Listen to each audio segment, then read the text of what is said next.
Bonjour à tous.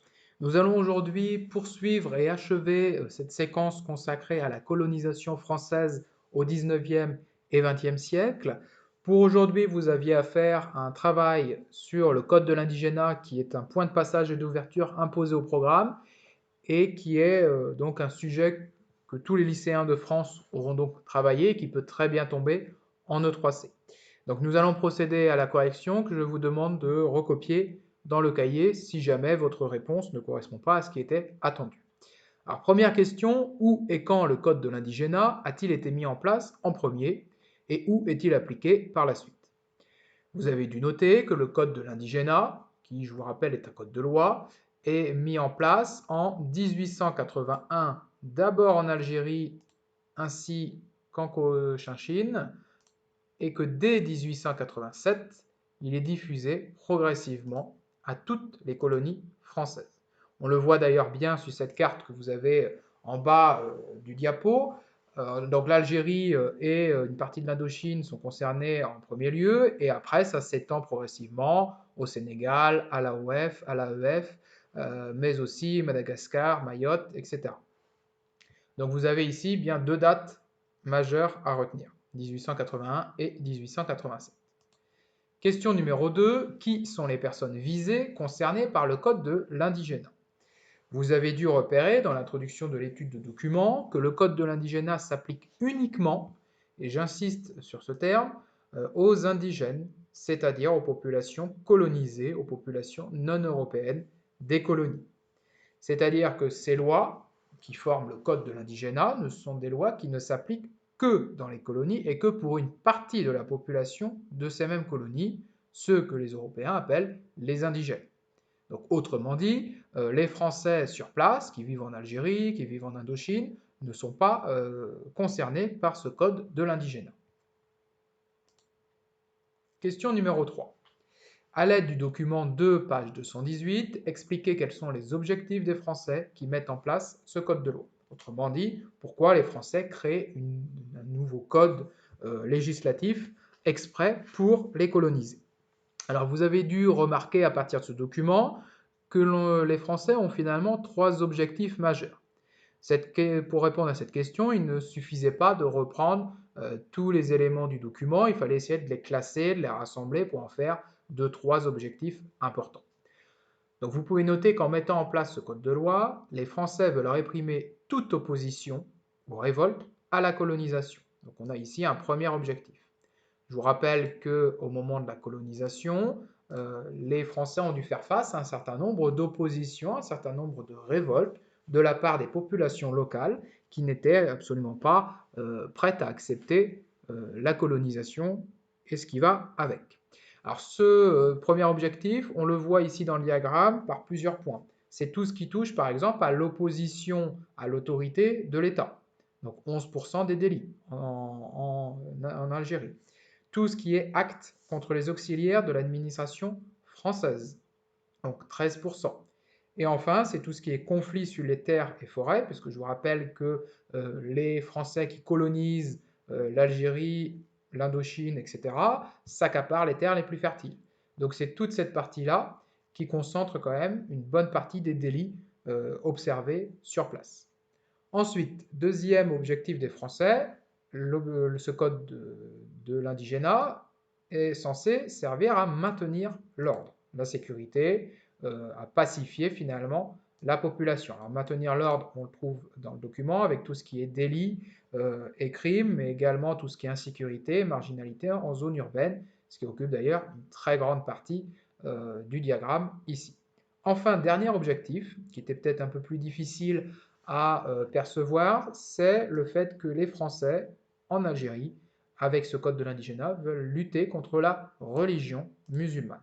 Ça se voit au niveau du pèlerinage à la Mecque, en dehors des années autorisées. Cela veut dire que si vous étiez algérien musulman et que vous souhaitiez faire votre pèlerinage à la Mecque, les Français imposaient des années autorisées pour y aller. Si vous aviez le malheur de partir en pèlerinage à la Mecque en dehors de ces années autorisées, vous pouviez être condamné par la justice. Donc tout ça nous amène à considérer que ce code de l'indigénat amène à ce qu'on appelle une justice répressive. Il s'agit bien de réprimer tous ces délits. Alors, exemple de délit puni que vous n'aviez pas dans les documents, par exemple, un Algérien ou n'importe quel ressortissant des colonies françaises pouvait être condamné parce qu'il n'a pas respecté l'interdiction de quitter sa commune avec un permis de voyager, parce qu'il a tenu des propos offensants vers un agent de l'autorité, ou encore s'il n'a pas respecté l'obligation d'obéir aux ordres de corvée et de réquisition d'animaux. Donc on peut très bien imaginer un Algérien qui refuse, par exemple, de donner du bétail qui lui appartient aux autorités françaises, il peut être condamné pour cela. Donc on voit qu'on a une justice qui est quand même très abusive. Question numéro 4, à présent, relever et classer les différentes peines. Alors cette fois-ci, c'est plus le pourquoi, mais comment, quelles sont les conséquences, quelles sont les peines infligées, possibles en deux catégories. Donc vous pouvez noter directement que le Code de l'indigénat prévoit deux catégories de peines. Donc là, c'est pareil, vous aviez un texte, il ne s'agissait pas de reprendre mot à mot les termes du texte, il s'agissait d'arriver à classer, à identifier deux catégories, deux grandes catégories, de grands domaines de peines. Vous avez d'abord, première catégorie, donc le tableau, vous le reproduisez également dans le cahier, vous avez d'abord des peines de police. Donc des peines assez standards, ça passe par des amendes, l'emprisonnement ou encore la saisie de biens. Donc ça peut être des meubles, ça peut être une maison, etc. Donc ça, c'est la première catégorie de peines. Deuxième catégorie de peines, donc là on monte un cran au-dessus, c'est tout ce qui concerne les travaux d'intérêt général qu'on pourrait considérer comme des corvées. Dans le texte, on parlait de construction et d'entretien d'infrastructures de transport, que ce soit des routes, des ponts, des chemins ferrés, ou également de puits. Donc voilà les deux grandes catégories de peines auxquelles étaient condamnés les coloniaux, les indigènes. Toutefois, donc ça, ces peines, c'est ce qui est marqué dans la loi, c'est donc en théorie. Dans la pratique, on se rend compte, et il y a beaucoup de témoignages qui en parlent, on se rend compte que les Français ont abusé de ce code de loi et n'ont pas hésité à commettre un certain nombre de châtiments corporels vis-à-vis des indigènes. Vous en avez deux exemples ici. À gauche, une sanction infligée en Indochine. D'ailleurs, ce qui est intéressant à noter ici, c'est que la personne chargée d'infliger le châtiment corporel n'est pas à colons, donc on reconnaît avec leur casque blanc, mais un indigène lui-même, que l'on forçait à infliger ce genre d'acte. Deuxième exemple, cette fois-ci en Afrique française, vous avez la bastonnade, donc là avec ici un individu qui a été condamné, qui est préparé à être bastonné, sans doute là aussi par des colonisés. Donc vous pouvez rajouter que toutefois, les Français abusent de leur statut de supériorité en infligeant des châtiments corporels aux indigènes. Question numéro 5. Dernière question.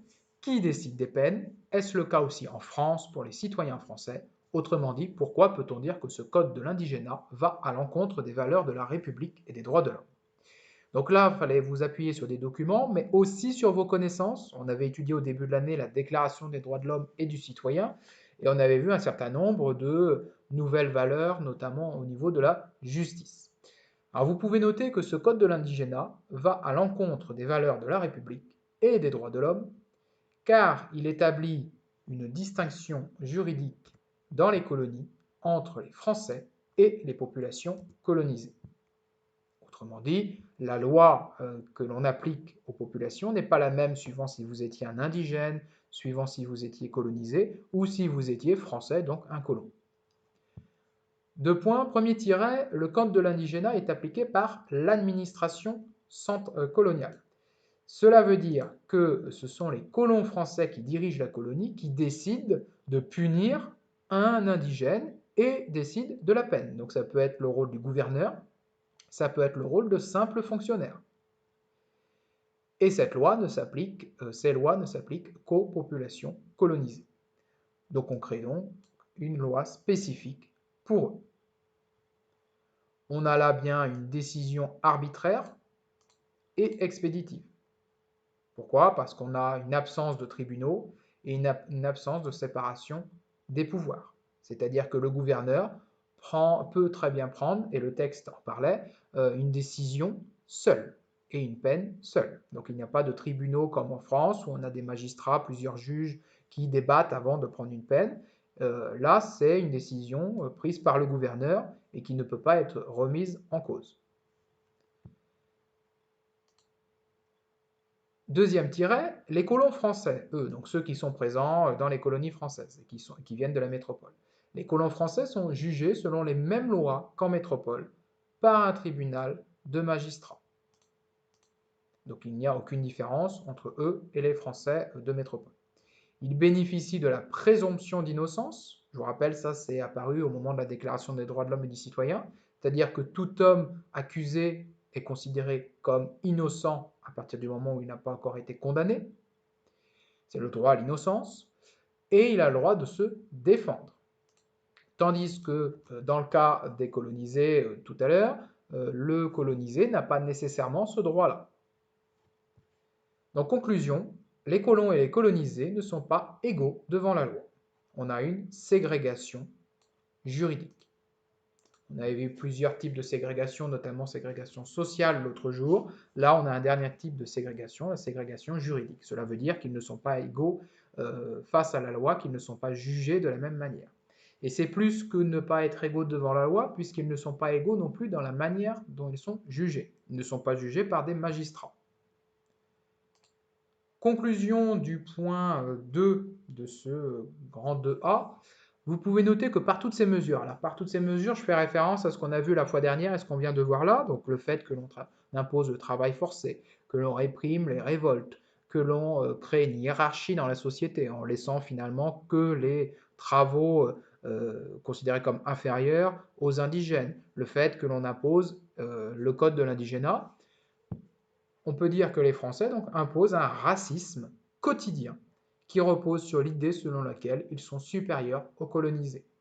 Donc là, alors les Français, comme d'ailleurs toutes les autres grandes puissances européennes, à ce moment-là, justifient toutes ces mesures, justifient cette hiérarchie, justifient le travail forcé, le code de l'indigénat, par le fait qu'on ne peut pas appliquer les mêmes règles aux Français et aux colonisés à partir du moment où ils ne font pas partie de la même race. Les Français étant supérieurs en termes de race à l'époque, en tout cas c'est ce que pensaient les Européens, il fallait un certain nombre de règles différentes. Donc retenez bien l'idée que la colonisation est basée sur un racisme. Petit 3, des populations locales qui font de la résistance. Alors, rappelez-vous, dans le discours de Jules Ferry, l'un des objectifs de la colonisation était d'apporter les lumières de la civilisation, de civiliser les populations colonisées, notamment par le biais de la scolarisation. Si on fait un bilan, donc le discours c'était en 1885, si on fait un bilan en 1914, on considère qu'en Algérie, 5% des enfants sont scolarisés, ce qui montre bien que les efforts de scolarisation sont quand même très faibles. En fait, pour les colons, pour les Français, l'école doit instruire qu'une minorité d'indigènes. Il n'a jamais été question de scolariser tout le monde. En fait, on veut scolariser surtout les anciennes élites indigènes, donc ceux qui gouvernaient avant les Français, pour qu'ils deviennent eux-mêmes des auxiliaires, des aides de la colonisation.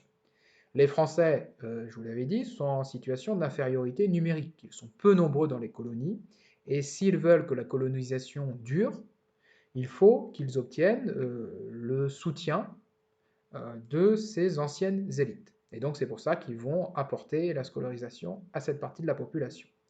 Vous pouvez donc noter que les efforts de scolarisation et l'action sanitaire, donc tout ce qui est progrès de l'hygiène, progrès de la médecine, promis par la France, restent limités dans les colonies. Toutefois, les anciennes élites locales vont en bénéficier. La France veut les convaincre de s'associer aux colonisateurs.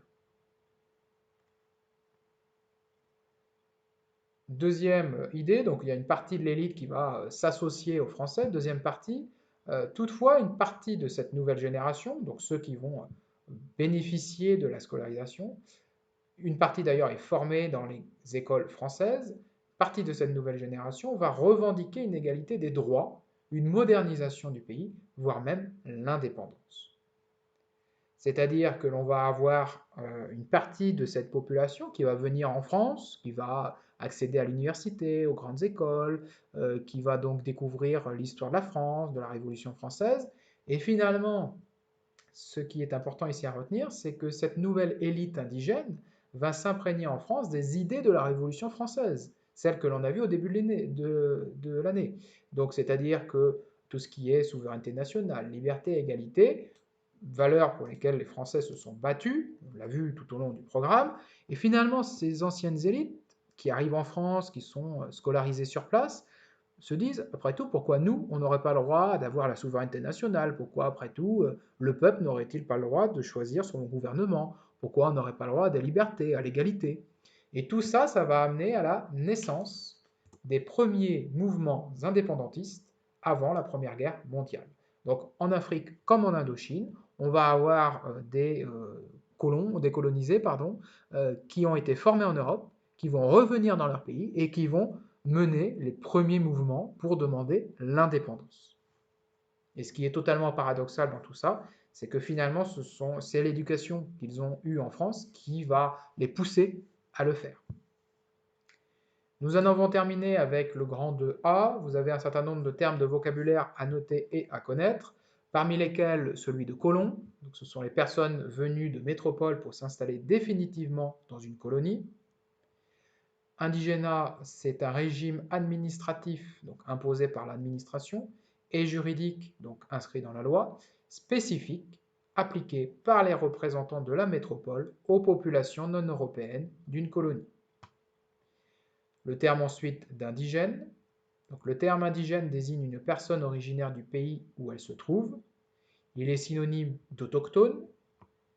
Avec la colonisation, le terme a pris un sens péjoratif, donc négatif, désignant les peuples soumis par les Européens et leur assignant un statut juridique et social inférieur. N'hésitez pas à mettre sur pause pour avoir le temps de noter ces définitions. Définitions qui sont à connaître parce qu'elles peuvent très bien apparaître dans les documents que vous aurez à commenter le jour du bac, mais aussi parce qu'on attend de vous que vous soyez capable de les réutiliser, ces notions, dans vos devoirs. Suite des définitions, le terme de ségrégation qui est extrêmement important parce qu'il caractérise bien la société coloniale. Donc c'est tout simplement la mise à l'écart d'une population pour des motifs raciaux.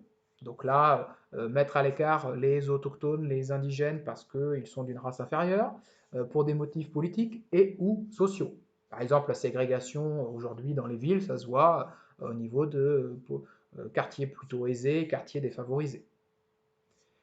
Le terme de société coloniale, c'est une société née de la colonisation et marquée par la domination politique, sociale, économique et culturelle exercée par les colons.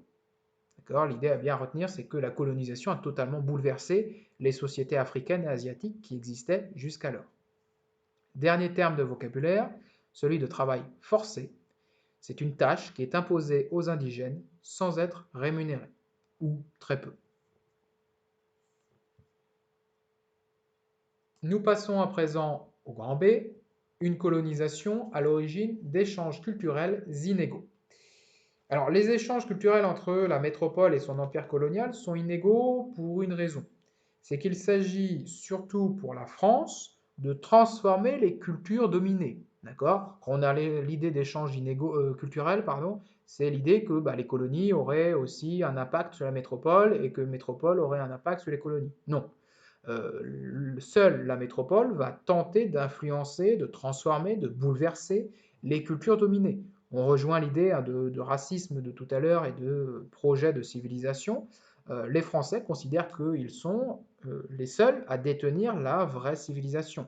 Et qu'au fond, la culture des peuples colonisés, ce n'est pas la civilisation, c'est la barbarie. Donc il faut leur apporter les ingrédients de la civilisation française. Alors, vous pouvez noter à la suite que persuadés d'être une race supérieure, les Français imposent leur modèle culturel dans les colonies grâce à 3 personnages majeurs: l'instituteur, le médecin et le missionnaire. Premier élément, premier tiret, donc d'abord avec l'instituteur. La langue française et la culture française sont enseignées dans les écoles aux populations colonisés. Donc à ce moment-là, on va inciter fortement les populations locales à ne plus pratiquer leur langue traditionnelle, leur dialecte, mais à adopter le français de métropole. La culture, ça passe aussi par le fait qu'on leur donne des cours sur l'histoire de France. Donc au lieu d'apprendre l'histoire de leur propre pays, ils vont apprendre la grande histoire française. Alors cette imprégnation de la culture française, elle a encore laissé des traces aujourd'hui, il y a encore des vestiges avec ce qu'on appelle la francophonie. La francophonie, c'est une sorte d'organisation dans laquelle on trouve les pays où le français est une langue pratiquée, parlée, ou bien la langue officielle. Donc ici, vous avez la carte justement de cette francophonie dans le monde. Tous les pays que vous voyez en violet sont des pays appartenant à cette organisation, sont des pays membres. Donc c'est le cas, et finalement vous metteriez la carte de l'empire colonial français au 19e, on a quasiment la même chose. Donc vous avez bien évidemment la partie africaine qui a été colonisée, donc l'ancienne AEF et AOF, et vous avez l'Indochine. Ensuite, deuxième élément, les missionnaires religieux. Donc quand je vous dis missionnaires religieux, ce sont des prêtres, ce sont des moines, œuvrent pour convertir les populations locales au christianisme. Donc le but, c'est d'aller forcer, inciter fortement les populations à abandonner leur religion d'origine et à se convertir. Et lutte contre les cultes locaux. Et là, c'est assez paradoxal, puisqu'au même moment, en France, on l'a vu en large et en travers, la Troisième République mène une politique anticléricale, donc contre l'influence de la religion. Les colonies, c'est tout l'inverse, on a des missionnaires religieux qui essayent de faire en sorte que les populations se convertissent un maximum. Enfin, dernier élément, le médecin. Le médecin, c'est celui qui amène les progrès de la médecine européenne, en Afrique et en Asie. Quels progrès, notamment les vaccins. Vous avez beaucoup d'instituts, un certain nombre d'instituts Pasteur qui sont construits dans les colonies afin de vacciner au maximum la population. On apprend à la population également les mesures d'hygiène qui se développent à ce moment-là en France. Tout bêtement, par exemple, prendre des bains réguliers, se laver, etc. Or, alors, il ne faut pas imaginer que tout ça, c'est lié à une volonté d'aider forcément les populations locales. L'idée, c'est surtout de maintenir la main-d'œuvre des indigènes, la main-d'œuvre indigène, en bonne santé, grâce à la médecine.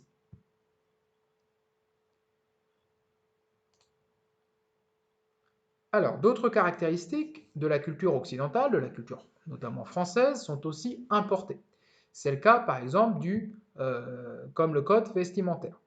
Le costume traditionnel européen, le costume avec chemise, cravate, etc., est adopté par les élites africaines et asiatiques. Vous en avez un exemple ici avec ce dessin qui a été fait lors d'un mariage en Afrique française à l'époque, où l'on voit très bien que le marié comme la mariée ont adopté les costumes traditionnels français. Le marié africain est habillé comme un marié français, et vous avez sa jeune épouse juste ici qui porte une robe blanche, mode d'ailleurs qui se développe depuis récemment en Europe. Donc, on a d'abord le code vestimentaire, on a également l'architecture dans les villes, vous le verrez plus tard avec Saigon, avec la construction de bâtiments à la mode européenne, on construit aussi des cathédrales. Ça passe également par le développement de la culture occidentale dans les mœurs. Je pense à la polygamie qui à ce moment-là n'existe pas du tout en Europe, qui existait encore dans certains territoires africains, et là ça devient interdit. Donc on a ce qu'on appelle une politique d'assimilation forcée. L'assimilation, c'est vouloir imposer sa culture à un autre peuple. Donc on a un impérialisme culturel. Alors un exemple de ces locaux, de ces autochtones qui va s'imprégner de la culture française, c'est Blaise Diagne. Alors, que vous avez en photo juste ici. Blaise Diagne, c'est un fonctionnaire colonial issu du Sénégal, et c'est surtout en fait le premier noir africain élu député du Sénégal à la Chambre des députés juste avant la Première Guerre mondiale en 1914. Lui, contrairement à d'autres, il n'est pas pour l'indépendance, il veut continuer à maintenir la colonisation, à associer, mais par contre il veut associer davantage les indigènes par l'extension de la citoyenneté. Donc il veut que les indigènes deviennent citoyens à part entière. Un terme de vocabulaire pour finir, le terme d'assimilation, qui est une politique qui consiste à vouloir rendre les indigènes semblables aux habitants de la métropole sur le plan culturel, que ce soit la langue ou encore le mode de vie.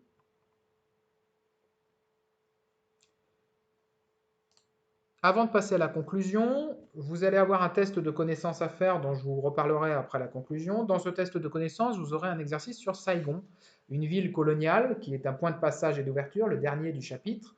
Vous allez le faire et ce sera évalué et la correction constituera une partie de ce cours. Donc là, à la fin de ce grand 3, vous allez laisser une demi-page pour noter la correction lorsque je vous la donnerai. Vous notez juste, en attendant, directement à la suite, le titre, donc Zoom sur Saigon, une ville coloniale, et vous rajoutez que Saigon est la capitale de l'Indochine française. En fait, c'est l'actuel, ça vous n'avez pas besoin de le noter, mais c'est l'actuel Ho Chi Minh, ville au Vietnam. Donc on le voit sur la carte ici, Saigon, c'est la ville que vous avez au sud de la péninsule indo-chinoise. Alors, conclusion. Vous pouvez noter qu'en conclusion, la colonisation est la mise en contact de la France industrielle du XIXe siècle, une France où l'industrie, on le verra dans le chapitre suivant, l'industrie se développe énormément en France à ce moment-là. C'est la mise en contact donc, de cette France industrielle avec de vieilles civilisations traditionnelles en Afrique et en Asie. Soutenue par une partie des hommes politiques et par un parti colonial, entre guillemets, cette politique coloniale se fait au nom d'une mission civilisatrice, ainsi que d'intérêts économiques et géopolitiques. Donc ça, c'est le résumé de tout notre grand 1. L'arrivée des Français dans ces territoires va engendrer de profonds bouleversements économiques, sociaux et culturels, marqués essentiellement par la domination, la violence et le racisme. Donc là, c'est en une phrase l'idée principale de notre grand 2. Je passe à l'ouverture. Du point de vue des relations internationales, cette course aux colonies va engendrer des tensions vives entre les principales puissances mondiales de l'époque, la France, le Royaume-Uni et l'Allemagne. Bien que réglée en 1912, la crise du Maroc, qui oppose à ce moment-là France et Allemagne, ne fait que raviver de vieilles tensions datant de 1870. Et là, je fais exprès de prendre cette crise du Maroc, puisqu'on est 2 ans avant la Première Guerre mondiale, et parce que les tensions coloniales vont aussi précipiter cette grande guerre. Nous avons donc terminé ce chapitre. Vous allez avoir à faire un test de connaissances que je vous présente rapidement ici. Donc le test de connaissances est à me rendre avant le vendredi 10 avril 17h30, donc le vendredi des vacances. Je vous conseille de faire le devoir en 1 heure.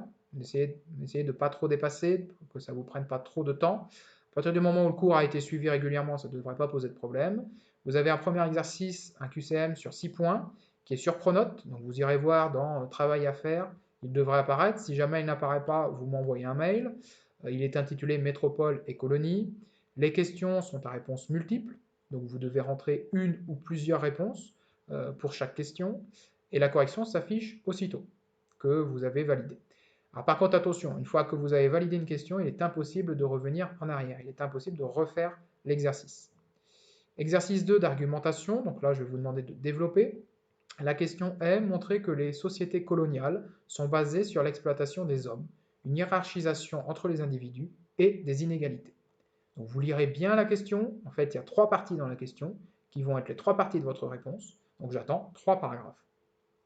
Attention à une chose, que vous avez pu faire, et ce n'était pas positif du tout, sur le boulangisme. Il ne s'agit pas de réciter le cours. Je vous demande de le relire, je vous demande de trier les connaissances et de ne retenir que celles qui répondent à la consigne.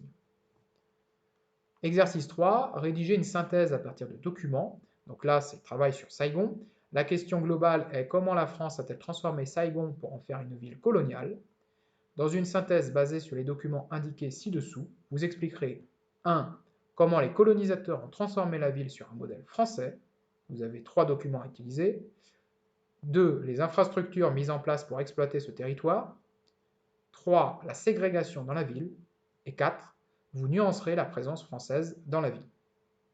Donc les documents qui sont indiqués sont des documents que vous avez dans le manuel. Chaque tiret correspond à une idée à développer dans un paragraphe.